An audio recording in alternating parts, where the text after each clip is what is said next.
In today's complex business environment, leaders need not only to be prepared for the worst, but also to build their resilience. At The Human Factor, Corporate Integrity Matters' Sonja Stirnimann invites top executives, board members, and industry experts to reflect and talk about the realities of corporate integrity, risk, and ethical leadership. As an international governance authority, independent director, and entrepreneur, she understands the challenges leaders face. Integrity and ethical leadership are not just principles. They build resilience, enhance reputation, and create strategic competitive advantage for organizations and for individuals.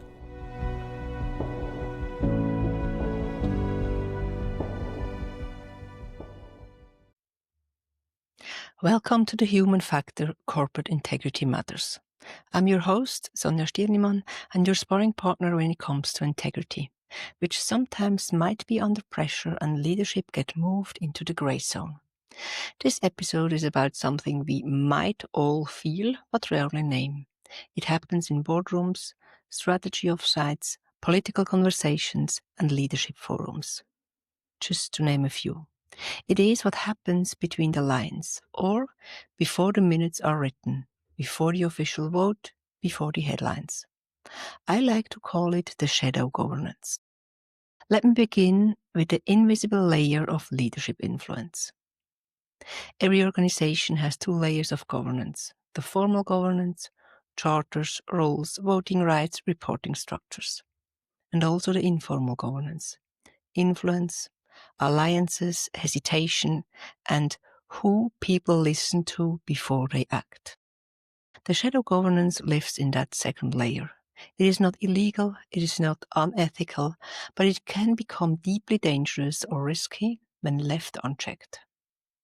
In one case I advised on, the entire audit committee was officially empowered, but the real power sat within an informal advisor who was not even in the room.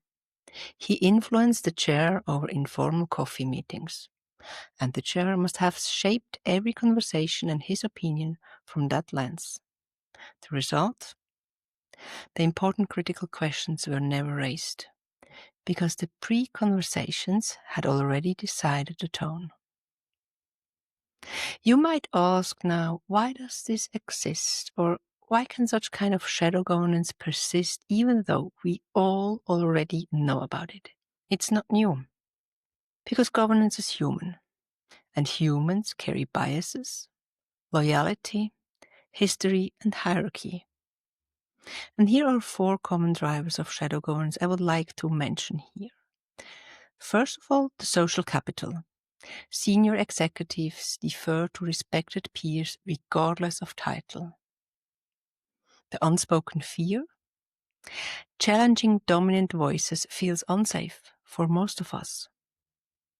The legacy authority. Former leaders or founders still hold emotional power which can be significant. And the meeting choreography. Topics are decided in pre-meetings, not at the table. If you're a board chair or member, I invite you to ask yourself, who influences the outcome before the conversation begins? And if you're a CEO or C-level member, when did you last override your own gut due to pre-aligned political pressure? So shadow governance is not dysfunctional, it is a signal. It's a signal that trust and clarity have eroded behind the scenes, and long before it came to the table. Yes, the most significant risks don't always appear in audit reports. They show up when whistleblowers remain silent because the official channel is seen as performative. They also show up when C-level and potentially also non-executive board members stop offering challenge, fearing invisible consequences. Also when strategies shape inside rooms, not through robust, inclusive dialogues. A case I worked on revealed a fraud scheme that went unnoticed not because controls were weak, but because the person responsible was socially insulated. He was above suspicion in the leadership culture. No system flagged it. But I'm sure if the existence of shadow governance would have been acknowledged, someone would have asked the questions no one dared to ask. So this episode lands now in October, which means most of us are entering Q4 final reviews, audit preparations, and year-end close. Let us take that moment. And here are 4 boardroom questions I offer my sparring clients. First, what conversation happens before the meeting? Transparency is not just documentation, it's a process. The second one, who influences the decisions without carrying formal accountability? Map the informal rules honestly. And where are silence and agreement masking real tension? The silent rooms are rarely aligned rooms. Be careful. And the last one, have we normalized certain voices and muted others unintentionally? Governance isn't equality of title, it's equality of contribution. I know these are not only comfortable questions, but they are the ones that protect you and your organization.